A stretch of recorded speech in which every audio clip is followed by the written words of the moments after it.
What is going on, everyone? Matt here for the Matt Film Show. Because I'm here, make sure to thumbs up, subscribe if you guys like, and let's get right into today's video. And then today, I'm gonna be giving you guys my review for Kraven the Hunter, the new Sony Spider-Man verse movie set in the same universe as Venom and Kraven. Venom and Man Web and Morbius. This is the new installment. This is the third movie this year that they have released this year so far. Started out with the year of Madam Web, which I hate that movie. I would never watch that movie. That movie was so bad. They had Venom: The Last Dance, the end of Venom. Really enjoyed that movie. And then now we have Kraven the Hunter. Now, I always talked about how this could this be another Venom situation where I never was interested in this movie and never thought that they could make a movie like this without Spider-Man, and was like Venom a very great surprise, like good movie, or is this movie like Man Web and Morbius bad? I will get to that right now, but I'm gonna tell you guys the premise, the stars, and my overall thoughts on this movie. So the premise is follows Sergei Kravenov, a man driven by a complex relationship with his ruthless father, Nikolai Kravenov, a notorious game hunter. This movie is distributed by Sony Pictures. The movie stars Aaron Taylor Johnson as Kraven the Hunter, Russell Crowe as Nikolai Kravenov, Ariana DeBose as Clay Klapso, Fred Hetchinger as Dimitri. So this is a movie that I was looking forward to for many reasons. I thought that the trailers looked great. This is a rated R movie, by the way. This movie is rated R. And so when I saw the trailers, it looked like there was going to be a lot of action, very brutal with the R rating. I thought that this was going to be a fun movie. That's what I thought first by looking at the trailers. The trailers got me excited for this movie because of that. It looked very, very fun, enjoyable, action-packed movie. Brutal scenes. I thought it was going to be more of a Venom, than Madam Web or Morbius. Well, this wasn't great. This was, I still think that Madam Web is worse. This is in the level of Morbius. Bad. You know what I mean? I do not know why Sony does these stupid spin-offs. Like, I think at this point, I think this has to be a joke. Like, they know that they're so bad, and they still release them. You know what I mean? Like they make fun of themselves for releasing this movie. You know what I mean? They lose so much money. They spend so much money making this movie and lose so much money, but at the end, they make fun of their own movies. You know what I mean? Like, I have never seen a studio that has made fun of their own movies this bad, or you know what I mean? Like, I understand, you know what I mean? Rudy's Morbius, it wasn't great. Hey, you know what? Let's make another one. Madam Web wasn't great. Okay, now with Kraven the Hunter, right? The movie, the first 30 minutes of this movie was probably like one of the most boring openings that I've ever seen in the entire movie. The first 30 minutes. It's the little backstory of Kraven the Hunter as a kid with his father. How he became Kraven the Hunter. He became this hunter and everything. I was so bored. You know what I mean? The movie opened up when he was in a jail cell. You know what I mean? And just brutal fight scenes there. And just 30 minutes. It was like at least 35 plus minutes of stupid backstory that I think that it's fine. If you want to tell backstory of Kraven the Hunter, that is fine. But I think that there's a limit of when to stop, and they should have stopped a while ago. I do not know what they went in 30, felt like 30, I don't know if it was 30 plus minutes, but it kind of felt like that, where stupid backstory they told was unnecessary. I just do not understand why. I appreciate them giving us that backstory of Kraven, to get familiar with the character, to get to know the character. I appreciate that so much, right? But I think that they should have limited, maybe first 10 minutes could have been the backstory or something like that. Could have shortened it. For the fact that they did it for the first 30 minutes or plus or some more was, I think, overboard. I thought that was so boring. I kind of gotten taken off.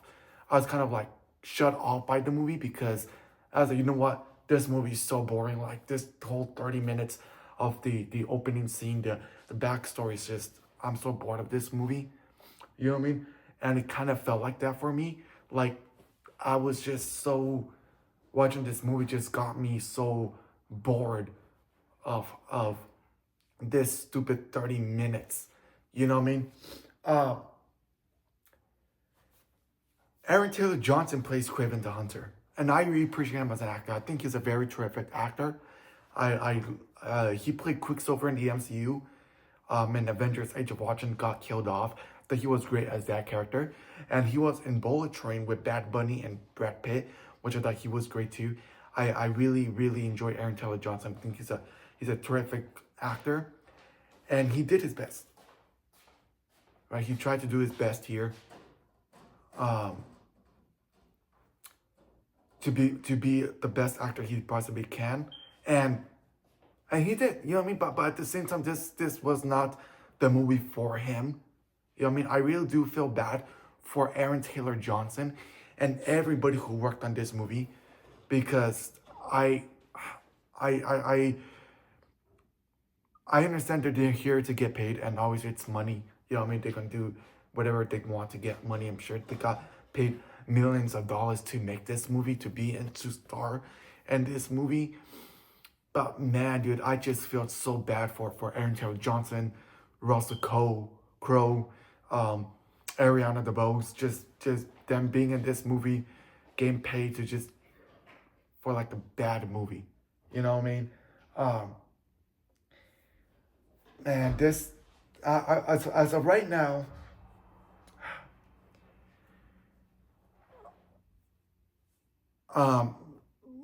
before I go to this is,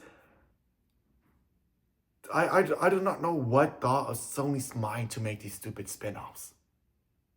You know what I mean? Like, Sony likes to make a movie about villains of Spider-Man without Spider-Man. Oh yeah, that's a great, you know what? I do not know who at Sony thought that this was great ideas to make these movies. Okay?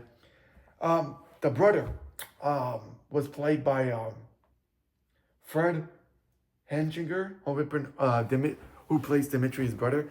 I think he was alright in this movie. You know what I mean? As a brother, there's a lot of powerful scenes with them together, and them on screen together worked very, very well. But it's just that, oh man, you know what I mean? Like, I appreciate, the thing I would comment on that was great about this movie was the action sequences, is how great the action sequences were in this movie. I thought that they did a great job with the action sequences and the fighting scenes. This movie is just brutal. Very brutal. Blood. Heads get cut off. Like, this is just a brutal movie. And I thought that when they announced that this was going to be rated R, and now that I watched this, I don't think Kraven had to be rated R. They could have made this PG-13. You know what I mean? This movie could have been PG-13. But just that with the R, it made it more brutal. And I thought that was kind of cool in a sense, right? Seeing all that.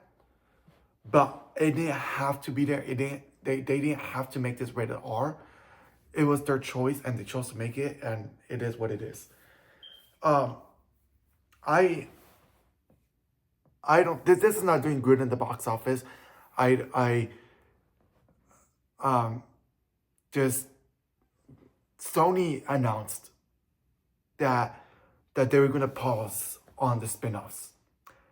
That their focus was on Tom Holland's Spider-Man 4 and Spider-Man Beyond the Spider-Verse, and the live-action Spider-Man New York series on Amazon Prime with Nicolas Cage reprising his role as as Spider-Man New York, or as it's been reported. And I feel bad for Sony giving up this easily. You know what I mean? I think I understand where they're coming from. You know what I mean? They released Morbius, wasn't great. They failed. They lost money. They released Man on Web, which was a huge embarrassment for them. And now this one, losing money for this one as well. And I was like, you know what? I understand. You know what I mean? We need to give up. These are not working. And I appreciate the fact that Sony gave in and said, no one wants to see these movies. You know, I really appreciate from Sony that they finally understand that no one wants these movies. I think they should have ended it with Morbius or Man on Web. You know what I mean? I'm not trying to be rude. I understand. You know, they failed with Morbius. You know what I mean? Hey, you know what? It's one failure. They could probably do a better job next time. I think they released Man on Web, which was bad. Oh, well, maybe we could do better with Kraven. And it's not a bad movie. Like, I did not enjoy, like it's not as bad as those two movies are. Like, I did not enjoy this movie, but I did enjoy parts of this movie, which were the action sequences, the fighting scenes, the Aaron, you know what I mean? Aaron Taylor Johnson, you know what I mean? The great, Russ Crowe was great, but it's just like, just the movie overall wasn't great. You know what I mean? Like, it had problems. You know what I mean? But I'm not saying that this is the worst one. No, Man on Web is by far the worst one. Man on Web and Morbius are. You know what I mean? And, you know what I mean? A lot of companies take risks. You know what I mean? So, take a look at DC with Warner Bros., right? With the DCEU, with the Snyderverse, right? They try to play catch up with Marvel, and they admitted to it. I appreciate so much that DC admitted that they were trying to copy Marvel. You know what I mean? And you know what I mean? They had some problems with it. You know, they never had a person in charge, you know what I mean, for DC.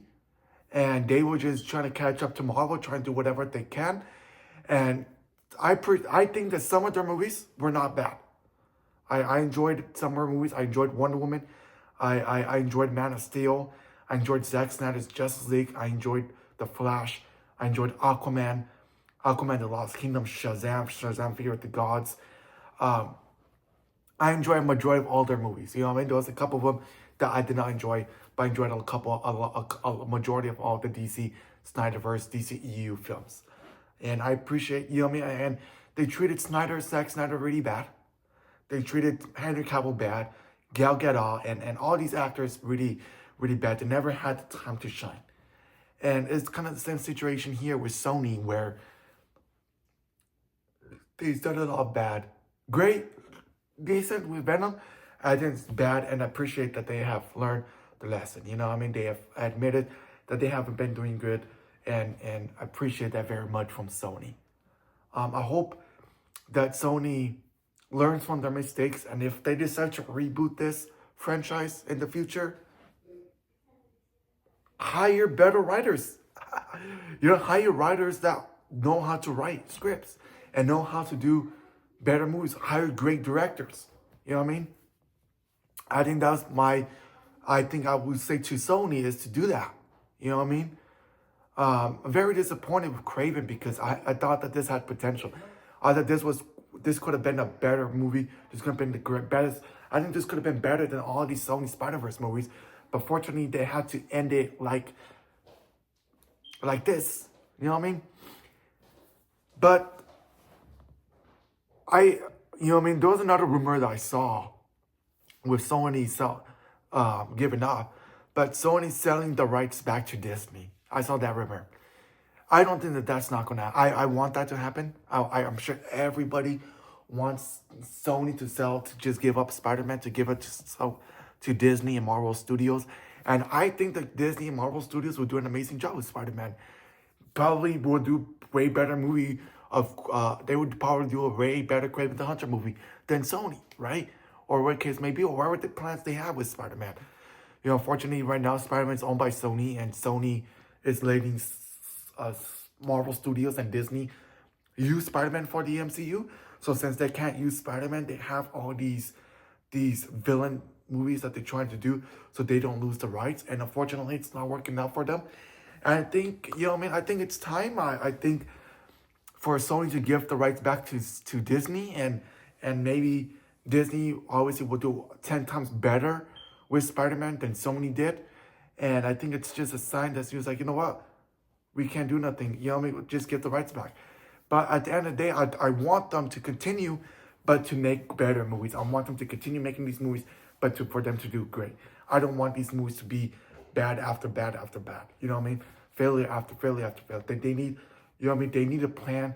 They need someone who's in charge of these movies. They need to do hire better writers, hire better directors for these films. You know what I mean? And I want these movies to succeed. I want them to be great, but they're not. You know what I mean? So I think at the same time, I want them to continue them, but they need to hire great writers, great directors, great actors, and just better scripts. And at the same time, I do want Sony to give the rights back to Disney and Marvel Studios, because I do believe that Disney and Marvel Studios would do a way better job with Spider-Man, and whatever they plan, Disney has plans with Spider-Man, if they own these character rights. There's a lot of potential. There's a lot of villains that they could use, because it's limited. Because Sony used Kraven, Sony used Morbius, Man Web, even though I do not know if they had plans to use them in the MCU, but if they didn't, there's a lot of potential there with those characters, right? With those villains in this future Spider-Man movie. But unfortunately, with Sony doing these movies, it limits of what villains that Disney could use for the MCU. You know what I mean? But just a lot of criticisms for this movie. You know what I mean? It had a lot of potential. Fortunately, it turned out what it could be. But I appreciate this guys so much for your support. Make sure you thumbs up, subscribe, guys. And I'll see you guys on the next video. Peace out.